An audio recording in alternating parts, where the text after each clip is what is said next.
Il y a donc ces deux prophètes. Le premier appelé Élie, qu'on n'a vraiment jamais su d'où il venait.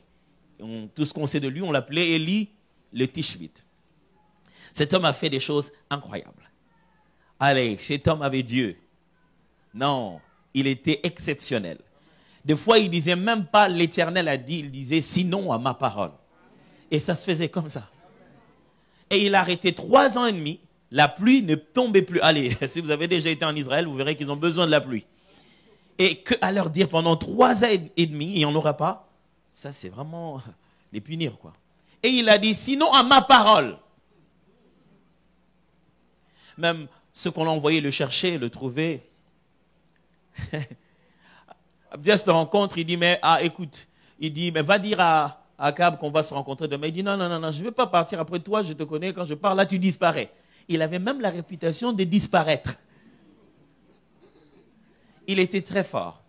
Cet homme a demandé que le feu vienne d'en haut et qu'il descende et brûle, pas une offrande mouillée, baignée dans l'eau. Il a expressement ajouté de l'eau jusqu'au point où l'offrande baignait dans l'eau. Le feu devait être si fort qu'il devait combattre même son élément contraire. Vous savez que l'eau tue le feu.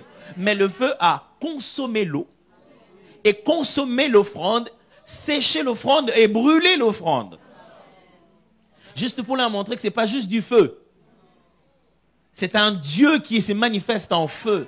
Hébreu aime bien le dire, notre Dieu est un feu qui dévore, un feu dévorant. Il devait finir sa mission et de quelle manière? Il devait s'en aller. Waouh! On aimerait tous finir. Il a dit, allez, je sais, taisez-vous. Il attendait son moment. Alors Élie vient lui dire officiellement, écoute, on doit se séparer, reste ici. Il dit, toi tu es vivant, ton âme est vivante, Dieu est vivant, je vais te suivre. Il dit, ok, on y va. Ils arrivent encore. Cet homme vivait naturellement sa vie de façon surnaturelle. Allez, il prenait des moyens de transport surnaturels. Donc il est ok, il dit pas bateau, il prend son manteau, il ouvre ça en deux et il marche dans l'eau. Allez, il était un merveilleux type de Jésus. Hein. Jésus était comme ça aussi. Hein. Il arrivait au quai, il ne regardait pas s'il y avait de bateau, il continuait à marcher tout bonnement. Il n'avait même pas tâté l'eau pour sentir s'il allait peut-être submerger. Non, il marchait naturellement du sec vers l'eau. L'eau s'arrangeait à devenir sec pour pouvoir respecter le roi de gloire. Et voilà, Élie aussi avait ces choses. L'eau se sépare en deux. Ils marchent, ils vont de l'autre côté. Pendant qu'ils avançaient, Élisée lui a fait une faveur, une sorte de chèque en blanc. Il dit, demande-moi tout ce que tu veux avant que je ne sois enlevé. Et il ne s'y attendait pas. Le gars lui dit, s'il te plaît, qu'il y ait sur moi la double portion de ton esprit. Ça, il ne l'a pas vu venir.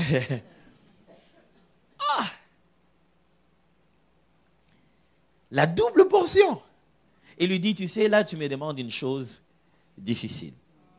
Et puis il ajoute, mais si tu me vois pendant que je serai enlevé et tu regardes, tu restes en train de me regarder pendant que je serai en train de monter, cela t'arrivera.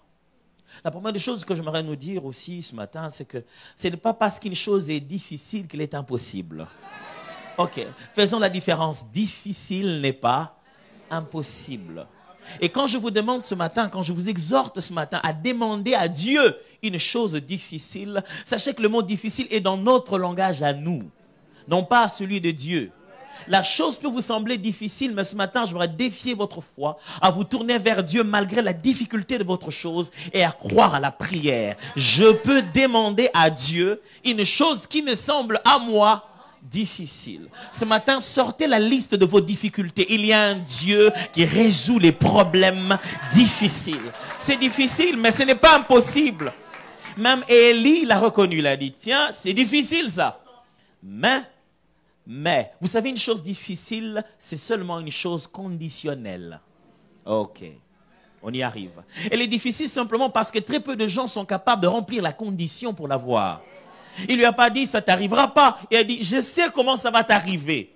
Mais il y a juste un petit truc que tu dois faire, c'est quand même un peu difficile. Oui, c'est difficile en plein hiver de jeûner. Combien voudraient bien jeûner? en plein hiver, ne fût-ce que pour 24 heures. Le ventre va te le rappeler. Hein. Vous savez, en hiver, on ne contrôle pas son ventre.